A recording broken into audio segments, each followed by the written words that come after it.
যাও ভাই। দয়া করে আমাকে বাঁচাও ভাই, আমি তোমার মতো মানুষ গো, এদের মতো জন্তু জানোয়ার নই, কিছু একটা উপায় বার করো ভাই। সবই বুঝলাম, কিন্তু তোমাদের বাঁচিয়ে আমার লাভ কি? আমরা তোমার উপকারে আসবো। কি উপকারে লাগবে জানা আছে? ইঁদুরের কাজ আমার জামা কাপড় কাটা, ও কোন উপকারে আসবে? আর কাটবো না গো, সত্যি বলছি, সারা জীবন তোমার গোলামি করব। আচ্ছা, কিন্তু সাপকে বাঁচালে ও বেরিয়েই আমাকে ছবল দেবে। ওর উপকার করে আমি কি শেষে মরবো? না ভাই, আমি তোমাকে ছবল মারবো না, কথা দিচ্ছি, তোমার উপকার ছাড়া অপকার করব না। আচ্ছা আচ্ছা আচ্ছা, তোমার কথাও বিশ্বাস করলাম, কিন্তু বাঘকে আমি এখান থেকে কিছুতেই বাঁচাবো না। না গো না, এমন কথা বলো না, আমাকে অবিশ্বাস করো না। আমাকে বাঁচালে তোমার কোনো ক্ষতি হবে না, আমি তোমার কোনো ক্ষতি করব না। তোমাকে কিছুতেই বিশ্বাস নেই, সুযোগ পেলেই গায়ের গরু ছাগল খেয়ে ফেলো, আর আমাকে সামনে পেলে কি ছেড়ে দেবে? না গো, দয়া করে একটিবার আমাকে সুযোগ দাও, তোমাকে আমি কখনো মারবো না। আচ্ছা বেশ, তোমরা একটু দাঁড়াও, আমি ব্যবস্থা করছি।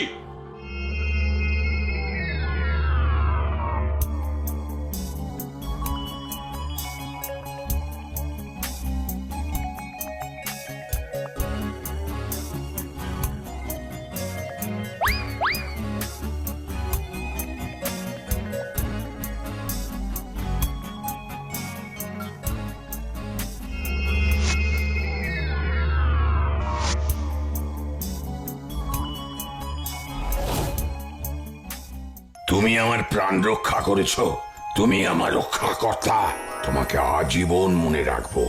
তা তুমি কি করবে শুনি? আগে আমি বাড়ি যাই, কাল তোমার বাড়ি গিয়ে সব কথা বলবো তোমাকে। আচ্ছা, তবে বিদায়। তুমি অনেক উপকার করলে, আমিও যথাসাধ্য তোমার কাজে আসবো। এখন যাই, কাল যাব তোমার কাছে। আচ্ছা এসো। ও শিকারি দাদা, আমিও কিন্তু এখন বাড়ি যাব, কিন্তু আবার আসবো তোমার কাছে উপহার নিয়ে। বেশ, এসো তবে। কিন্তু আমি কি করব বলো তো ভাই? কেন, তুমিও বাড়ি যাও, আর কি করবে? আমার কি বাড়ি আছে যে যাব? আমার তো কিছুই নেই। আহারে, তোমার বুঝি কোথাও কেউ নেই? না গো দাদা, আমার তিন কুলে কেউ নেই, ঘুরতে ঘুরতে জঙ্গলে পথ হারিয়ে এই গর্তে পড়ে গেছি। এখন কি করবে তুমি? সেই তো, কি করব, কোথায় যাব, কিছুই বুঝতে পারছি না। আমি তো আর বাঘ সাপের মতো জঙ্গলে থাকতে পারবো না, একটা কিছু খুঁজতে হবে আমায়। আমি একটা কথা বলি, যদি তোমার আপত্তি না থাকে তবে আমার সাথে আমার বাড়িতে চলো। তুমি তুমি আমায় থাকতে দেবে তোমার বাড়িতে? আমি আমি খুশি মনে যাব। তবে হ্যাঁ, আমার ঘরটা কিন্তু খুব ছোট, থাকতে কষ্ট হবে না তো? তুমি এত ভাবছো কেন? আমার তো ঘর বাড়ি কিছুই নেই, তুমি আমাকে থাকতে দিচ্ছ এটাই অনেক। আমার কোনো কষ্ট হবে না, দুজনে মিলে একসাথে বেশ মজা করেই থাকা যাবে। তাহলে আর কি, চলো আমার বাড়ি। হ্যাঁ, চলো চলো।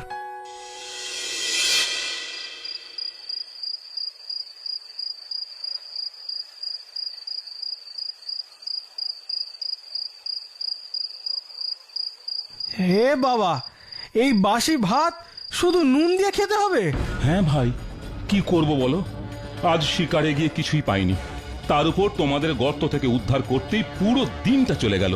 এটুকু কষ্ট করে খেয়ে নাও। সেই তো আসলে আমি তো শুধু নুন ভাত খেতে পারি না, তাই বলছিলাম। আলম, আরে, সেই বাঘের গলা শোনা গেল না? হ্যাঁ হ্যাঁ, ঠিক বলেছো তো। চলো তো একবার বেরিয়ে দেখি সত্যি এসেছে কিনা।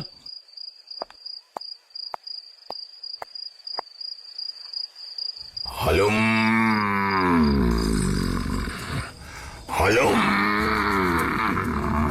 ওমা, বাঘ ভায়া যে হঠাৎ এত রাতে, কি ব্যাপার বলো তো? আলম, হ্যাঁ, এখনই এলাম, তোমার জন্য একটা জিনিস এনেছি। এই রাত্রে আমার জন্য আবার কি নিয়ে এলে? তোমার জন্য শিকার এনেছি। শিকার এনেছো? কিন্তু কেন? ও মা, আমাদের উদ্ধার করতে গিয়ে তো তোমার সারাটা দিন গেল। আমি জানি যে তুমি শিকার পাওনি। আমি শিকার পাইনি ভেবে তুমি আমার জন্য শিকার এনেছো? হ্যাঁ গো শিকারি ভাই, আর একটা কথা শোনো, তোমাকে আর রোজ রোজ কষ্ট করে শিকার করতে যেতে হবে না, বুঝেছো তো? বাহ, এটা কেমন কথা হলো? শিকারে না গেলে আমার চলবে কেমন করে? আমি তো আছি, নইলে তোমার উপকারে আমি লাগবো কিভাবে? মানেটা হলো আমি এখন থেকে তোমার জন্য শিকার ধরে আনবো, বুঝেছ? বেশ বেশ, অতি উত্তম প্রস্তাব বাঘ ভায়া। আজকের শিকার তোমার উঠোনে রেখে দিয়েছি, এখন আসি, কাল আসবো।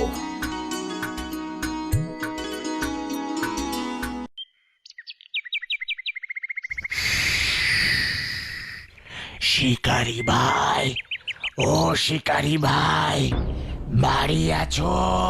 ওমা, সাপ ভাই যে এত সকালে আমার বাড়িতে, ব্যাপার কি? সকাল সকাল কি এমনি এসেছি?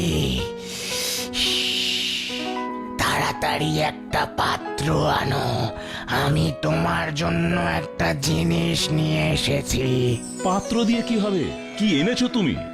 আগে পাত্র আনো, দেখাচ্ছি।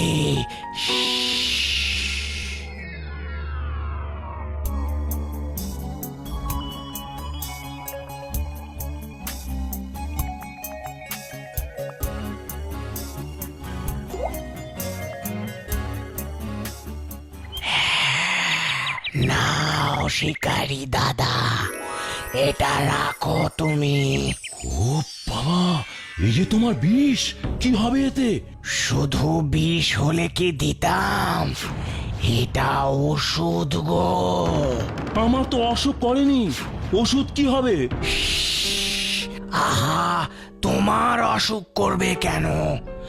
কোন রকম সাপ কাটলে এই ওষুধ কাজে লাগবে। ও বুঝেছি, সাপের কামড়ের ওষুধ। কাউকে সাপে কামড়ালে এটা খেলেই সেরে উঠবে? একেবারেই না, শুধু এটা খেলেই না। শুধু এটা খেলি হবে না? তুমি এটা এক্ষুনি বললে। দাঁড়াও দাঁড়াও, আগে শান্ত হয়ে পুরোটা শোনো।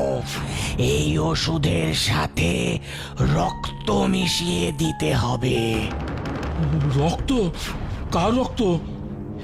যে সে লোকের রক্ত নয়, তাহলে? কোন মিথ্যাবাদী বিশ্বাসঘাতক লোকের রক্ত। কিন্তু এমন মানুষ আমি কোথায় পাবো বলো? সেটা তোমাকেই খুঁজতে হবে। এখন এটা যত্ন করে রাখো। আচ্ছা, এখন চলি ভাই, আবার পরে দেখা হবে।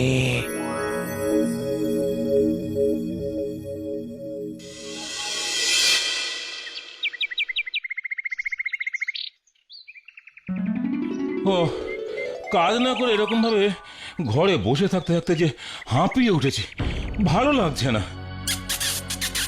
ওই দেখো, ইঁদুর ভায়া।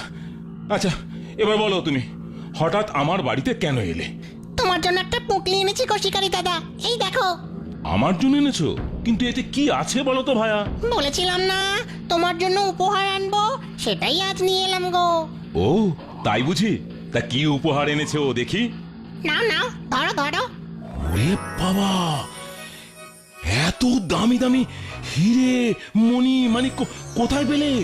কোথায় পেলে তুমি এত মূল্যবান উপহার এনেছো? কোথায় পেলে? তোমার উপকারের কাছে এই উপহার তো তুচ্ছ। এতদিন ধরে লোকের বাড়িতে জিনিস কেটে সরিয়ে এগুলো সঞ্চয় করেছি। তাই? হ্যাঁ গো, এগুলো আজ থেকে তোমার হলো গো দাদা। কি বলছো? কিন্তু এগুলো দিয়ে আমি কি করব? কেন, তোমার এই ছোট্ট কুড়ে ঘরটা ভেঙে বড় বাড়ি বানাও। হ্যাঁ হ্যাঁ হ্যাঁ হ্যাঁ হ্যাঁ, ঠিকই বলেছো, ঠিকই বলেছো।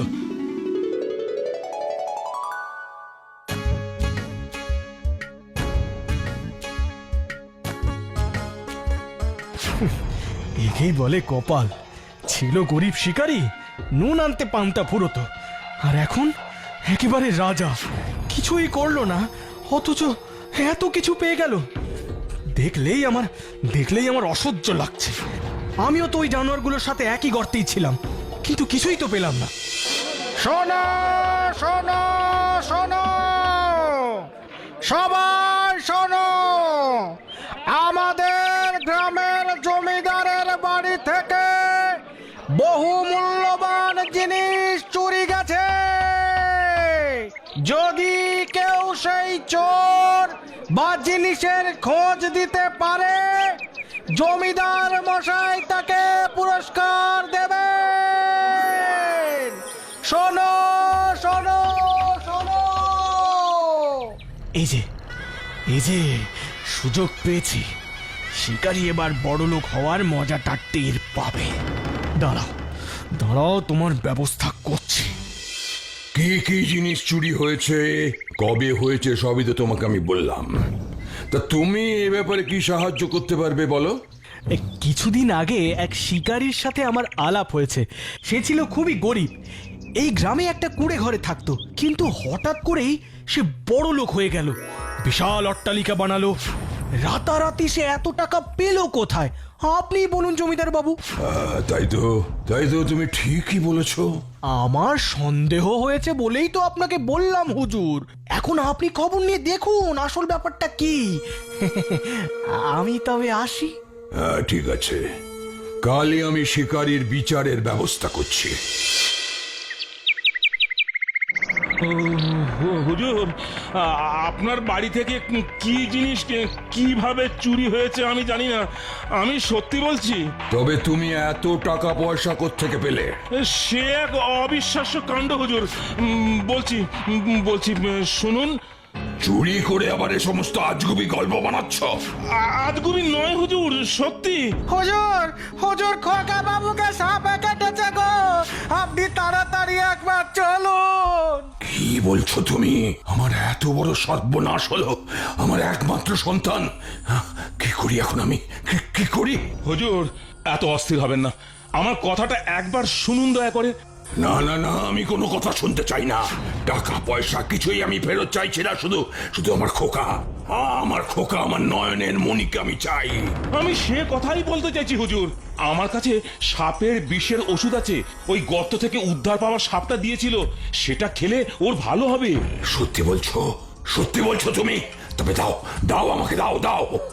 ওষুধ আমার বাড়িতে হুজুর, আমি এখনই গিয়ে নিয়ে আসছি। ওষুধটা খাওয়ালেই ভালো হয়ে যাবে তো? না হুজুর, আগে এর সাথে এক মিথ্যেবাদী বিশ্বাসঘাতকের রক্ত মিশাতে হবে। কি আশ্চর্য কথা, এরকম লোক আমি কোথায় পাবো? আর পেলেও মিথ্যাবাদী বুঝবো কি করে? ওই লোকটির শরীর থেকে রক্ত নিয়ে দেখতে পারি হুজুর। কেন? আমার শরীর থেকে কেন? আমি মিথ্যাবাদী বিশ্বাসঘাতক কোনোটাই নই। হুজুর, আপনি কি ওর কথা শুনবেন না ছেলের জীবন বাঁচাবেন হুজুর? না, তোমাকেই রক্ত দিতে হবে। এই, কেউ একটা ছুরি আনো। না হুজুর না। জমিদার বাবু, এবার এই ওষুধটা আপনার ছেলেকে গিয়ে খাইয়ে দিন। দাও বাবা, দাও।